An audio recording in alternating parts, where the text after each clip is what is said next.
Noul Testament. Dacă deschizi o Biblie la cuprins, vei vedea că este alcătuită din două colecții majore, Vechiul și Noul Testament. Cuvântul testament se referă la o relație bazată pe un legământ și despre aceasta vorbesc ambele colecții. Toate aceste cărți relatează o singură istorie epică și complicată a relației prin legământ dintre Dumnezeu și Israel și întreaga omenire. În tradiția evreiască, Vechiul Testament se numește Tanah. Este o colecție unitară de suluri care conține 39 de texte evreiești, a căror realizare a durat peste 1000 de ani. Prin contrast, cele 27 de cărți ale Noului Testament au apărut toate la distanță de 30-40 de ani una de cealaltă. Toate au fost scrise de prima generație de ucenici ai lui Isus. De foarte devreme, adunările creștine au început să strângă aceste texte și să le citească împreună cu Vechiul Testament ca pe o lucrare unitară care conduce la Isus. Noul Testament începe cu 4 cărți narrative care împreună se numesc Evanghelia. Acestea prezintă istoria vieții, morții și învierii lui Isus din Nazaret ca un anunț de veste bună. Evangheliile sunt urmate de o a 5-a lucrare narrativă numită Faptele Apostolilor. Aici Isus cel înviat trimite apostoli, cuvântul înseamnă cei trimiși. Ei sunt însărcinați ca reprezentanți ai lui Isus să răspândească vestea bună despre el în întreaga lume. După Fapte vine o colecție de epistole de la apostoli. Acestea au fost scrise pentru a oferi învățătură și îndrumare adunărilor locale ale ucenicilor lui Isus, numite biserici. Sunt 13 epistole compuse de apostolul Pavel, care nu sunt aranjate în ordinea în care au fost scrise, ci mai degrabă de la cea mai lungă la cea mai scurtă. Apoi mai este epistola către evrei, scrisă de un asociat apropiat, dar anonim al apostolilor. După aceasta avem epistolele lui Iacov, Iuda, Petru și Ioan.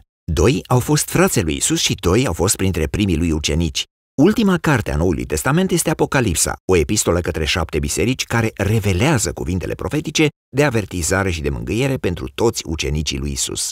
Așadar, acestea sunt cărțile Noului Testament, dar despre ce vorbesc ele și în ce fel se leagă ele de Vechiul Testament pentru a alcătui o istorisire unitară? Te poți gândi așa, Biblia este o narațiune de proporții epice, cu multe stadii sau acte.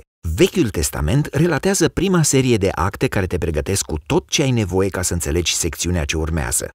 Temele centrale și intriga sunt aranjate în modele structurale. Apoi, în Noul Testament, toate acestea sunt preluate și duse mai departe spre punctul culminant, care este persoana lui Isus. Să-ți arăt ce vreau să spun. Primul act este despre Dumnezeu și întreaga omenire. Dumnezeu oferă oamenilor o grădină minunată, ca un templu în care să fie parteneri cu Dumnezeu la stăpânirea lumii. Dar oamenii sunt nesăbuiți și cedează în fața ispitei din partea celui rău și se răzvrătesc împotriva înțelepciunii lui Dumnezeu, așa că sunt exilați în pustie unde încep să se omoare unii pe alții. Construiesc cetăți prin care împrăștie egoism și opresiune în lume, culminând cu centrul plin de rău, cetatea Babilon. Dar Dumnezeu iubește lumea și oamenii chiar nesăbuiți fiind, așa că pune în mișcare un plan de salvare, promițând sosirea unui om nou care va distruge răul ce ne-a ademenit spre autodistrugere. Următorul act al istorisirii biblice este despre Dumnezeu și Israel și dezvoltă temele și modelele primului act. Dumnezeu cheamă o nouă omenire să iasă din Babilon și să intre într-o țară minunată precum o grădină. Ei sunt Avram, Sara și urmașii lor, israeliții. Dumnezeu promite că prin aceștia binecuvântarea divină va fi readusă tuturor popoarelor. Cu siguranță ei sunt noi oameni pe care îi așteptăm, dar israeliții repetă răzvrătirea omenirii împotriva lui Dumnezeu, construindu-și propriile cetăți pline de violență care duc la autodistrugere și la un nou exil în Babilon. Dar Dumnezeu menține promisiunea sa că omul cel nou va proveni din neamul lui Avram.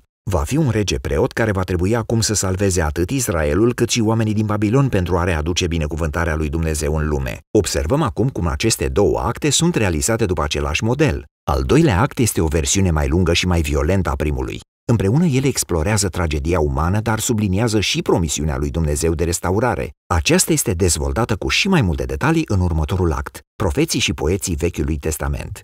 Profeții condamnau Israelul și toate popoarele pentru răul pe care îl făceau și prevesteau că Dumnezeu însuși va veni, aducând cu el ziua Domnului pentru a izbăvi lumea din Babilon. Urma să îndeplinească acest lucru printr-un rege preot care fusese promis, care avea să sufere ca un rob și să moară pentru păcatele lui Israel și ale întregii omeniri, dar care mai apoi avea să fie înălțat ca rege peste popoare. El avea să cheme și pe alții să plece din Babilon și să se alăture noului popor al legământului, care împreună cu Dumnezeu vor conduce noul Ierusalim și noua creație. Vechiul Testament se încheie prin anticiparea unui nou act din această narațiune. Când te îndrepți către Noul Testament, e aceeași narațiune, dar care este acum transmisă în Isus. Să vedem cum. Cele 4 relatări ale Evangheliilor îl prezintă pe Iisus din Nazaret atât ca fiul promis al lui Avram, care va readuce binecuvântarea lui Dumnezeu peste popor, cât și ca pe noul om care va învinge păcatul și va readuce omenirea într-o relație de parteneriat cu Dumnezeu. Deci Iisus este înfățișat ca om, dar și mai mult. El a vestit sosirea împărăției făgăduite de Dumnezeu și a vorbit și s-a purtat ca și cum el ar fi fost regele divin al lui Israel. Dar, în loc să se numească rege, Iisus s-a referit la sine drept fiul omului, adică la omul care avea să fie slujitor. Evangheliile susțin că în Iisus, Dumnezeul lui Israel, a devenit evreul credincios și omul real, modelul după care am fost toți făcuți să fim, însă am eșuat să trăim. Menirea lui Iisus a fost aceea de a înfrunta acel rău obscur care se ascunde sub răul din oameni, care ne atrage spre egoism, violență și moarte. Dar cum învingi genul acela de rău? Răspunsul surprinzător din Evanghelii este că Iisus a biruit răul nostru, permițându-i acestuia să-l omoare pe tronul paradoxal, crucea, unde Iisus a murit pentru răutatea și păcatul oamenilor. Totodată a biruit și pentru că a trăit ceea ce a propovăduit, și anume că non-violența, iertarea și dragostea care se dă pe sine sunt cele mai puternice lucruri din univers.